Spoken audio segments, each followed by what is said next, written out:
Bilarmidingiz, Cristiano Ronaldoning o'g'li juda kichkina bo'lganida u eski telefonini yangisiga almashtirish uchun endigina chiqqan yangi iPhone'ni so'ragan.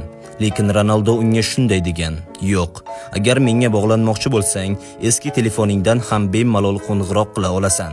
Men shuni xohlayman. Hayotda hamma narsani bir zumda olish mumkin emasligini tushunishing kerak. Uning qo'lida deyarli hamma narsa bor.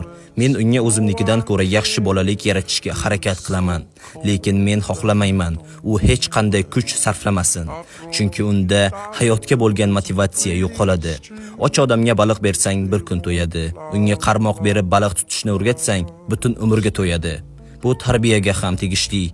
Farzandlarimizga bera oladigan eng qimmatli narsa bu to'g'ri qadriyatlar, tarbiya va bilimdir.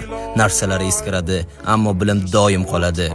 Ushbu videoni saqlab oling va rozi bo'lsangiz, izohlarda to'g'ri deb yozing. Agar kelajak millioneri kanalimizni kuzatmasangiz, ehtimol bizni boshqa hech qachon ko'rmaysiz. Hoziroq kanalimizga obuna bo'ling.